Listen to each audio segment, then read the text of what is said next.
Assalamualaikum warahmatullahi wabarakatuh. Alhamdulillahi hamdan kama yanbaghi li jalali wajhika wa azimi sultani wassalatu wassalamu ala ahwabin nasi wa arafihim bi rabbi al-hadi ila tariqillahil mustaqim wa ala alihi wa sahbihi ajma'in. Amma ba'd. Para pendengar yang dirahmati Allah, alhamdulillah kita sudah hampir berada di penghujung bulan Ramadan ini.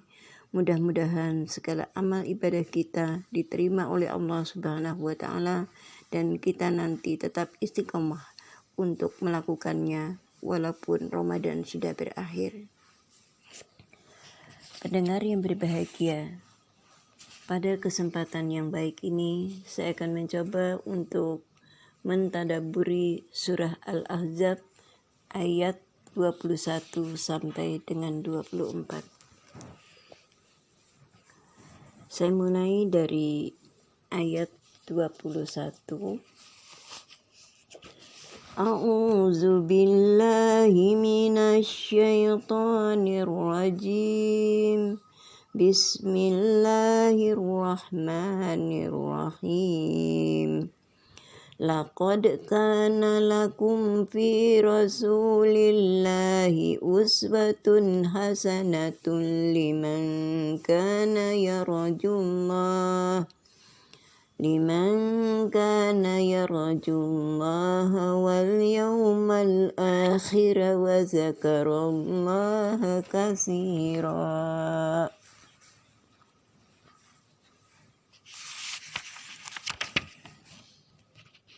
Sungguh telah ada pada diri Rasulullah itu suri teladan yang baik bagi kalian, bagi orang yang mengharap rahmat Allah dan kedatangan hari kiamat, dan yang banyak mengingat Allah.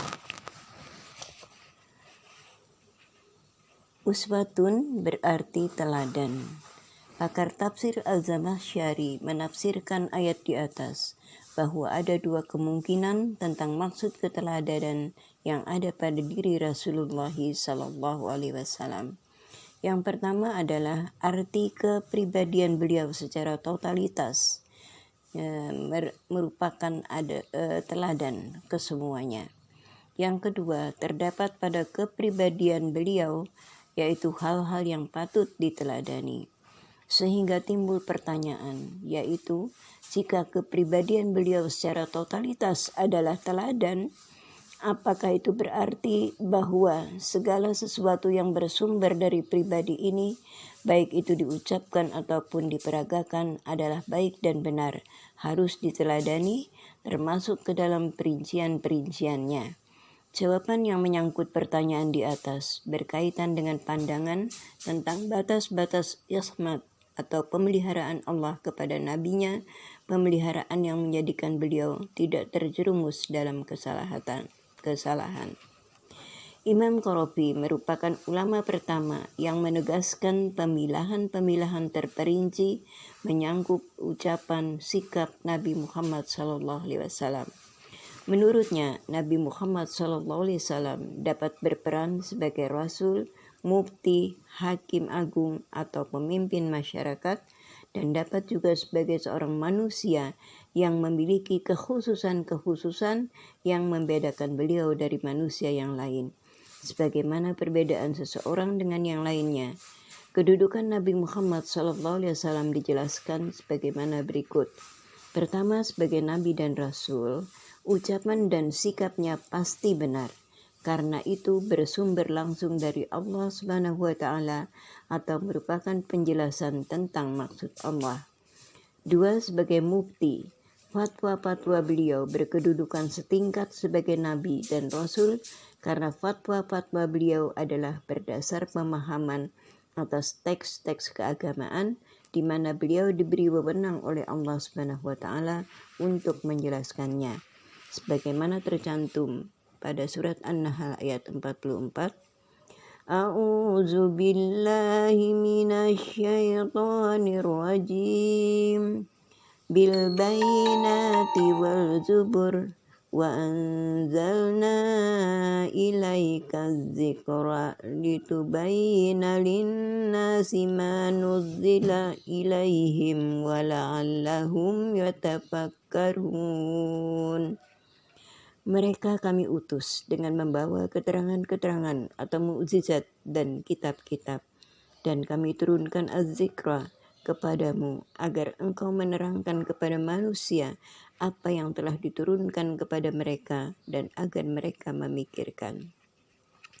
3. Sebagai hakim, ketetapan hukum beliau yang beliau putuskan secara formal pasti benar, tetapi secara material ada kalanya keliru akibat kemampuan salah satu pihak yang berselisih menyembunyikan kebenaran atau kemampuannya berdalih dan mengajukan bukti-bukti palsu.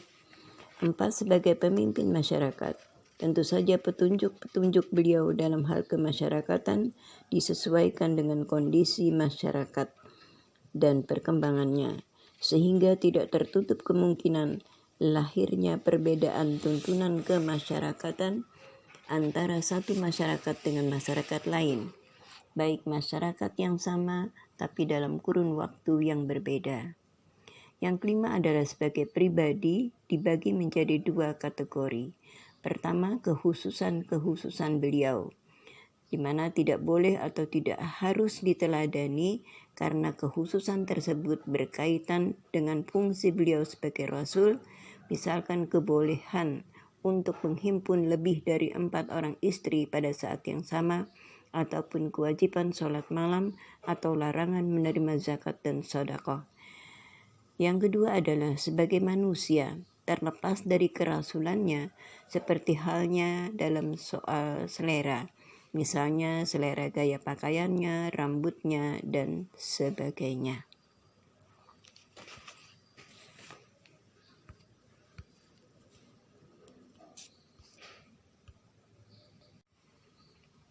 Selanjutnya ayat ke-22. A'udzu billahi minasy syaithanir rajim. Walamma ra'al mu'minuna al-ahzaba qalu hadza ma wa'adana Allahu wa rasuluhu wa sadaqallahu wa rasuluhu wa ma zadahum illa imanan wa taslima. Dan ketika orang-orang mukmin melihat golongan-golongan yang bersekutu itu, mereka berkata, inilah yang dijanjikan Allah dan Rasul-Nya kepada kita, dan benarlah Allah dan Rasul-Nya, dan yang demikian itu menambah keimanan dan keislaman mereka.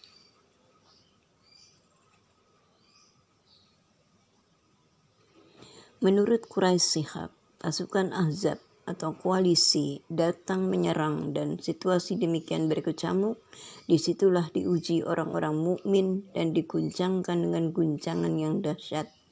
Dan ketika orang mukmin melihat pasukan koalisi, yakni golongan kaum musyrikin yang bersekutu itu, mereka berkata, kendati hati mereka sedemikian berguncang, inilah yang sedang kita alami dari aneka hal yang mencekam, yang dijanjikan Allah dan Rasul-Nya kepada kita, yaitu bahwa iman harus diuji dengan aneka cobaan.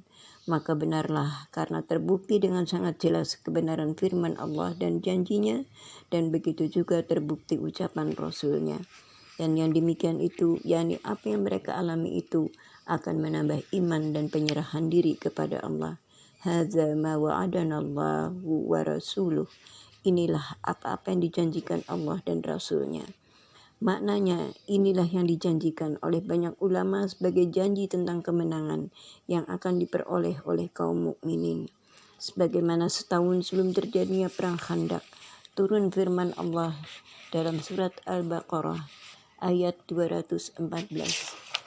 A'udzu billahi minasy syaithanir rajim. Am hasibtum an tadkhulul jannata walamma ya'tikum masalul ladzina khalau min qablikum massathumul ba'sa'u wad-dharra'u wa zulzilu حتى يقول الرسول والذين آمنوا معه متى نصر الله ألا إن نصر الله قريب. Ataukah kamu mengira bahwa kamu akan masuk surga, padahal belum datang kepadamu cobaan seperti yang dialami orang-orang terdahulu sebelum kamu. Mereka ditimpa kemelaratan, penderitaan, dan diguncang dengan berbagai cobaan, sehingga Rasul dan orang-orang beriman bersamanya berkata, kapankah datang pertolongan Allah? Ingatlah, sesungguhnya pertolongan Allah itu dekat. Ketika terjadi perang Khandaq ini, dan mereka merasakan apa yang dilukiskan dalam surat Al-Baqarah 214 di atas, mereka langsung menyadari bahwa itulah ujian Allah dan bahwa sebentar lagi kemenangan akan tercapai. Ayat 23. A'udzu billahi minasy syaithanir rajim. Minal mu'minina rijalun sadaqu ma ahadullaha alaihi faminhum man qada nahbahu wa minhum man yantazir wa ma baddalu tabdila. Di antara orang-orang mukmin itu ada orang-orang yang menepati apa yang telah mereka janjikan kepada Allah, dan di antara mereka ada yang gugur, dan di antara mereka ada pula yang menunggu-nunggu, dan mereka sedikit pun tidak merubah janjinya. Kata rijalun biasanya diterjemahkan sebagai laki-laki, namun tidak harus selalu dipahami demikian. Ia diambil dari kata ar-rijalu yang berarti kuat.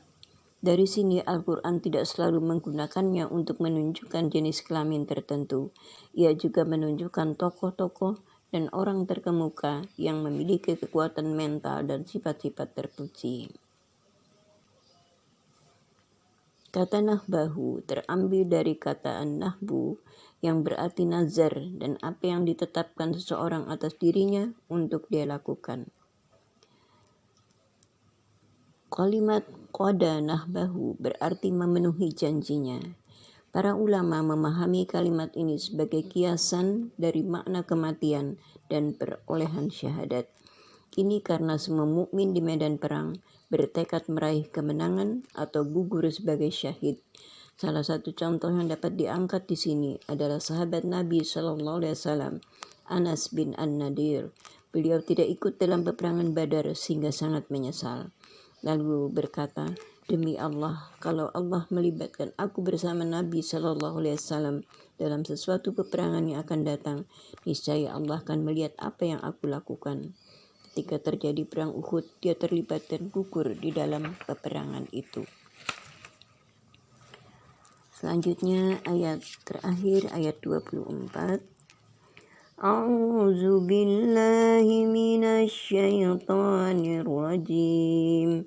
Liyajziyallahu as-shadiqina bisidqihim wa yu'adzibal munafiqina in syaa'a aw yatuba 'alaihim. Innallaha kana ghafurar rahima. Agar Allah memberikan balasan kepada orang-orang yang benar itu karena kebenarannya, dan mengazab orang munafik jika dia kehendaki atau menerima tobat mereka. Sungguh Allah Maha Pengampun, Maha Penyayang. Allah menjalankan kejadian-kejadian itu dengan takdirnya, agar dia membalasi orang-orang yang benar atas sikap benar mereka, kemudian memuliakan dan memberi mereka kenikmatan di sisinya. Sedangkan orang-orang munafik, maka Allah akan menyiksa mereka dengan nerakanya jika mereka mati dalam keadaan tidak bertobat, atau menerima taubat mereka agar mau beriman dan bertauhid dan masuk ke dalam surga bersama orang-orang mukmin yang benar. Inilah makna firman Allah, dan menyiksa orang munafik jika dikehendakinya. Jika hal itu terjadi, ketetapan bagi mereka, atau Dia akan mengampuni mereka sehingga mereka tidak disiksa. Dengan firman-Nya, sesungguhnya Allah adalah Maha Pengampun lagi Maha Penyayang. Ini merupakan berita dari Allah tentang dirinya bahwa Dia akan menutup dosa orang yang bertaubat di antara hamba-hambanya. Allah Maha Pengasih terhadap mereka sehingga Dia tidak menyiksa orang-orang yang telah bertaubat. Demikian para pendengar yang berbahagia, tadabbur surah Al-Ahzab ayat 21-24. Semoga menambah keimanan dan pemahaman kita tentang isi Al-Quranul Karim. Terima kasih atas perhatiannya. Moga-moga bermanfaat bagi kita semua. Mohon maaf bila ada kekurangannya. Sadaqallahul azim. Wassalamualaikum warahmatullahi wabarakatuh.